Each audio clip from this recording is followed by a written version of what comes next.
If you want to check out different content from myself, I've just set up a second channel where I'm going to post fitness and things. The link for that will be in the description. And of course, if you want to avoid the random lottery of FIFA points, you want to go straight to the source, buy the players directly, use u7buy.com and use the code TVM at checkout.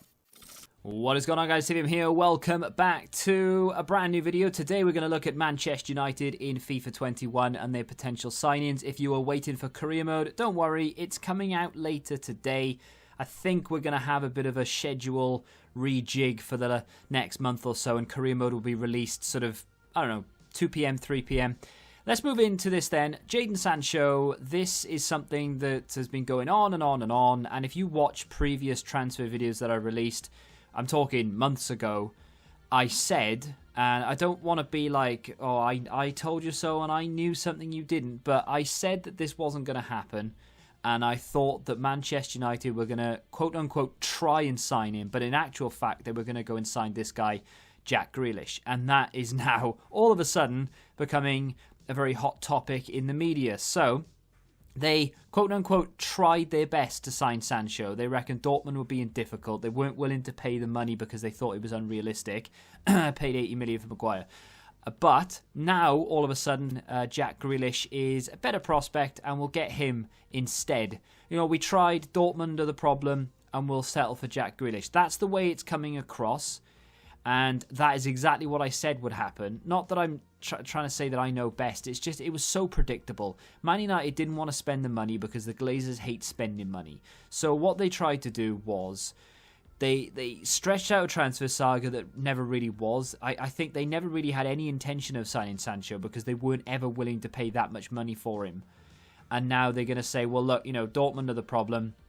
We tried. We'll go for Jack Grealish instead, who's still a very good player, by the way, but just not as good as Sancho. So, you know, watch this space. Who knows? And finally, this has just come out in the last maybe couple of hours or so that I've seen. Patson Daka of Red Bull Salzburg, very, very good player, highly rated, and I anticipated him moving to Leipzig, to be honest, but it looks like Manchester United could be in for him to potentially replace Ighalo. I believe Ighalo is on loan from a Chinese side, and he'll probably go back there after, well, you know, when the transfer window closes, he'll probably move back there, but there is maybe talk of him signing permanently for Manchester United.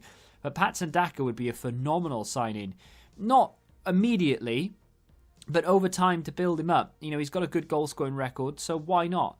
Let's move in to the subs, backups, and all the rest of it for Manchester United. Now, there are some players in there who you could argue are first-team quality, the likes of Henderson and Greenwood in there, of course, that young up-and-coming prospect, Jesse Lingard, and McTominay as well. You know, they're all players that could arguably state their claim to be in the starting 11, but I think that the starting 11 that we have selected is a little bit stronger than that of the subs and the reserves. So Henderson has said he wants to stay and battle for that number one spot in goal for Man United, and respect to him, and I think he knows he's got it as well. You know, David De Gea, good goalkeeper, but the last couple of seasons he's just not been at the races for the majority of it anyway. So I think Henderson's got a good chance of sort of dethroning him. Matic, maybe he's only got one season left in him, and I think that Van der Beek coming in potentially could not replace Matic, but that could be the start of a rejig in the midfield.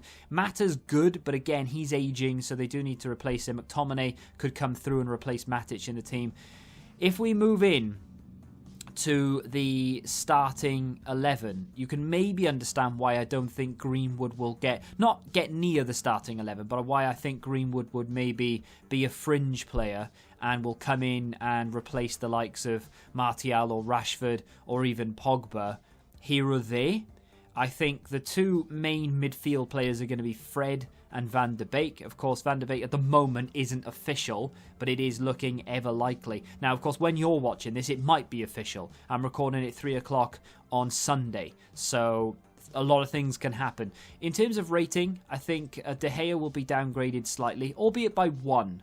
I don't think it's going to be massive, but I think he does deserve to be downgraded by 1. Maguire remains 84. Lindelof has had a small boost up to 82. Believe it or not, you know, despite the many criticisms that Manchester United's defence receives, I think it's a little bit unjust, because if you have a look at their defensive record of the season just gone, it's not that bad at all. It's actually very respectable. In fact, I'm going to get it up right now. Let me find the Premier League. Yeah, they have a very respectable defensive record, which I think is... I mean, yeah, it's the third best in the league. You know, Liverpool have the best defence by 33 goals conceded, then Manchester City 35 goals, and Manchester United have 36 goals conceded. There is not another team in the league that come close to that. Maybe Wolves at 40, but that's...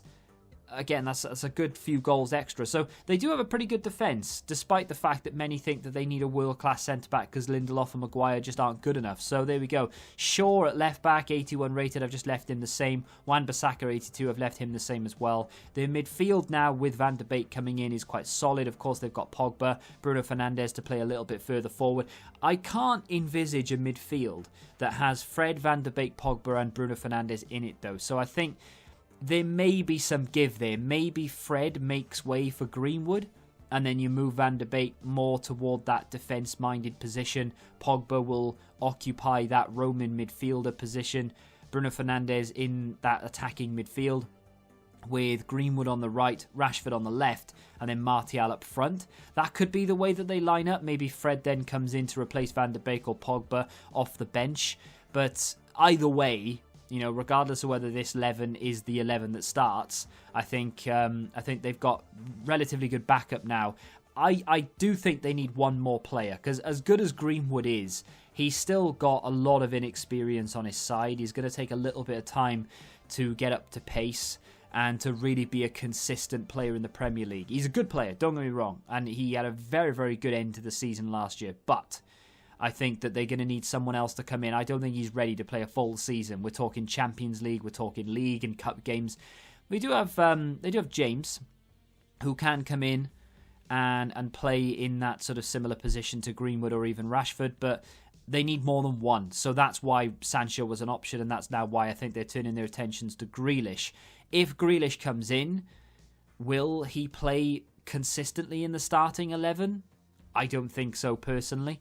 I think, well, then again, maybe Fred gives way, like I said, and Grealish comes in, Van de Beek moves over, Pogba moves back.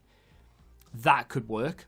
But then they've got a very good team. I think Man United could be challenging again for the top 3, top 2. I don't think they've got a Premier League quality side, Premier League winning quality side, especially with what Chelsea have done. And if Messi does end up going to Manchester City, if Liverpool get Thiago, I think they're just a little bit behind. Only a little bit, though. They need to turn those draws into wins. If they can convert half the draws that they've had this season, which is 12, into victories, then who knows? Then, I mean, in terms of points, they will have closed the gap on Manchester City considerably. The gap to Liverpool is still massive. But, you know, new season, new Man United. Who knows? I think they could have a very good season if they get Jack Grealish on top.